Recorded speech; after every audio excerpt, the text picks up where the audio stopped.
Are you running webinars in Zoom and missing out on key insights in HubSpot? If you don't have a Zoom integration set up, the answer to that question is a resounding yes. So what are you missing out on without this Zoom webinar integration? Well, getting these two systems talking opens up a whole new world of possibilities. Right now, without it, you're missing out on things like Zoom webinar activity on your contact records, automated marketing events, list segmentation, registration to attendance conversion rates, nurture campaigns, and so much more. Are you ready to step into this new world of possibilities? Great, you're in the right place. All right, let's get started. We're gonna figure out how to connect our Zoom account with HubSpot. So let me share my screen and we'll follow along. Okay, so here we are in our just beginning pages of HubSpot, and we wanted to take the first step to connect Zoom into HubSpot. Why are we doing this? In this video, we're gonna focus on getting our webinar data and webinar insights into HubSpot so that we can start opening up this whole new world of possibilities when it comes to webinar analysis and how it connects with the full customer journey. So first, we're gonna connect our Zoom integration. Up here at the top in your navigation bar, you're gonna see our marketplace. So we'll click Marketplace, Apps, and we're gonna look for Zoom. Once you're here, you're gonna install this app just like you would any other app in the marketplace. You do wanna make sure that you have the correct permissions on your Zoom account. So you can see right here, we need to make sure that you have access to account settings, recording management, usage reports, and view and edit users. Once you have all that permission set up, you'll install the app, and then we'll go in to adjust our settings. So now that your app has been installed, we're gonna take a look at the settings in our newly integrated Zoom app. How we're gonna get there, we're gonna start by clicking this gear up in our main navigation bar. We're gonna go down to the side to Connected Apps. And once we're in Connected Apps, we're gonna look for Zoom. Perfect. So here we have Zoom. For the sake of today's video, we're gonna focus on our webinar settings. In order to find those, we'll go into Home and then Global Settings. Once we're in Global Settings, we're gonna scroll down and we're gonna look for this box here that is Webinars. So this is all about syncing webinar data to HubSpot. Why are we doing this? Because we want to see webinar insights in the view of our larger customer journey. We want to start to segment contacts, see marketing events, and so much more.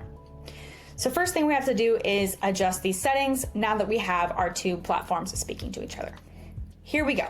I generally recommend that we choose the third option here, where we sync webinars and transcripts for selected Zoom users on this account. This may be a moment to stop and think, what webinars do we want coming into HubSpot? Are there multiple users hosting webinars on Zoom? Are there any that should or should not come in? This is where we want to think about who are the users that have the webinars or are hosting the webinars that we care about. In this case, we'll select the users who are hosting the webinars that we want in HubSpot. So this could be your marketing account. In this case, we have a particular marketing employee who is hosting those webinars on the Zoom account. So we're going to make sure that the webinar settings are set up on that user's account. So you can see here, we do have a checkbox next to this particular user as our webinar user. I'm gonna scroll down now that we have that box set to manage individual user settings, and we'll go a little bit deeper. So I'm gonna find that same user. Again, this is the user that's hosting the webinars that we care about in HubSpot, and we'll click User Settings.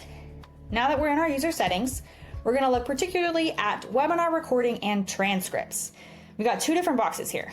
The first one is the most important. Sync data from newly scheduled webinars by default. This is what we want. All of the webinars that are scheduled, we want that data coming into HubSpot so that we can start to, again, view it in the scheme of our larger customer journey. This next box, sync this user's webinar recordings and transcripts. I'm going to show you in just a minute what this box does. One thing to keep in mind is depending on where you're working, you do want to make sure that you're following all the legal guidelines for using recordings and transcripts when other people are on the calls. But we have this box checked here so that we can start to see webinar recordings and transcripts on our contacts. We'll get a little bit deeper into what all we can do with this in the future. Boom, now that we have these set up, we have Zoom webinars talking to HubSpot. This is a major win. Take a pause and celebrate. Let's jump into what this means for us. I'm gonna show you guys some examples. So the first big win here is that we can now see Zoom webinar activity on the contact. So I'm gonna navigate to a contact record, and then I'm gonna go up to these filters. So I'm on the activity tab on a contact record in HubSpot. If we click filter activity, Under integrations, we now have a new one. We have Zoom. You can see this box is checked. So I checked this box and unchecked all the others to give you guys an idea of what this means. You're gonna see here on our full kind of panel in the middle that now we have Zoom activity.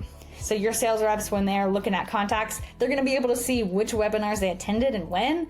When our marketing team is looking at contacts, we can see this here on the micro contact view.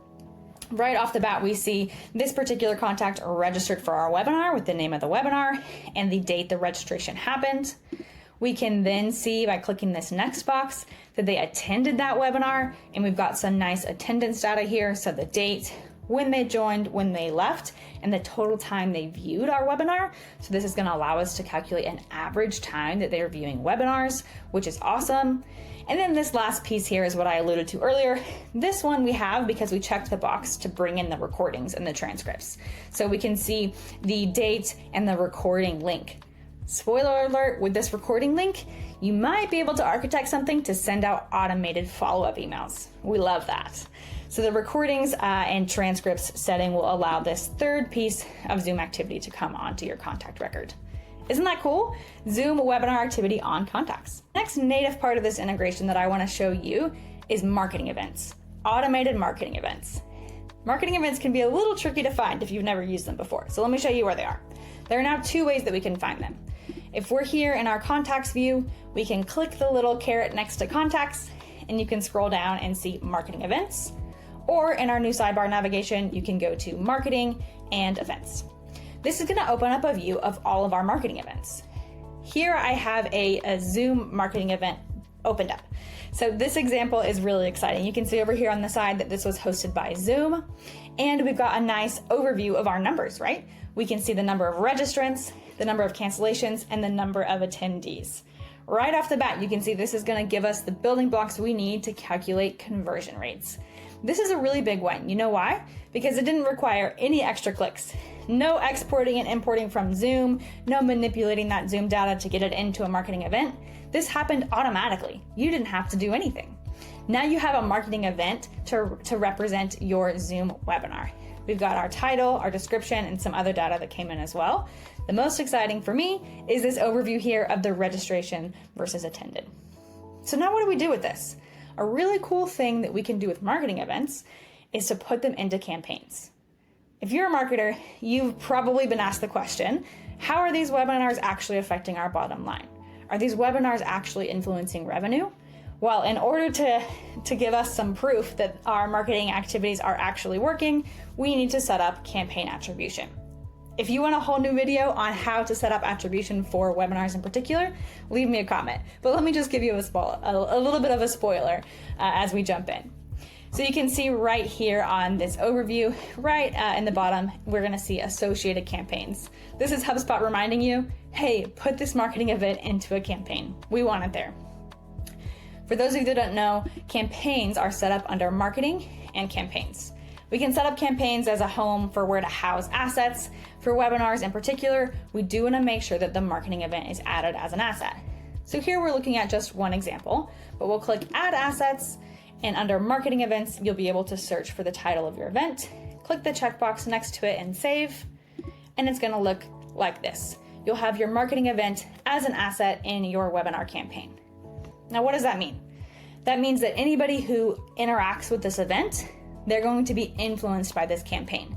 This gives us a whole new opportunity to start using campaign reporting and campaign attribution to analyze our webinars. Pretty cool, right? There's a lot we can do now that Zoom is giving us more information. So we've already talked about the Zoom activity on the contacts. We've talked about how it's bringing in marketing events, and we talked about how we can add those events into campaigns. But there's a lot of other segmentation that can happen. I'm going to show you a couple of examples using a list. But there are two different ways that I can pull webinar data into lists. First is what we just talked about, using marketing events. So if I go here into a list and a filter, I can grab marketing events. I can see attended, registered, canceled. In this case, I'm going to grab registered, and you can see, okay, I want to grab anybody who has completed a registration. I can filter it by dates or number of completions. Then I can add a filter here and add it by event name. So if I wanted to look at one particular marketing event, I could do that here. If I wanted to look at all of my marketing events in a certain time frame, I could do that here as well. There's another way that we can also analyze webinar data in lists, and that's using an integration filter. So if you go here into your filters and you type in Zoom, under integration filters, you're going to see some Zoom endpoints now. This is because we've now connected the two systems. So if we click Zoom, we've got a whole nother slew of different folders that we can look at here, grabbing event properties. So we can grab things like attendance event properties. We can see their attendance duration, duration percent, when they attended, the webinar ID, and the webinar name. So I hope your wheels are turning thinking about all the cool things that we could do now that we can segment contacts by this types of information. You should be thinking nurture campaigns, webinar follow-up, registered to attended conversion rates. All kinds of reporting should be getting you really excited about now. If you want to learn more about how to set up conversion rate reports or how to set up nurture campaigns for webinars, let me know in the comments. I hope you guys enjoyed this little intro into Zoom webinars. And now that you've got your Zoom webinar integration connected to HubSpot, welcome to the new world of possibilities. Are any of you using webinar polls in Zoom? Check out our case study of how we built a custom integration to get that poll data straight into HubSpot.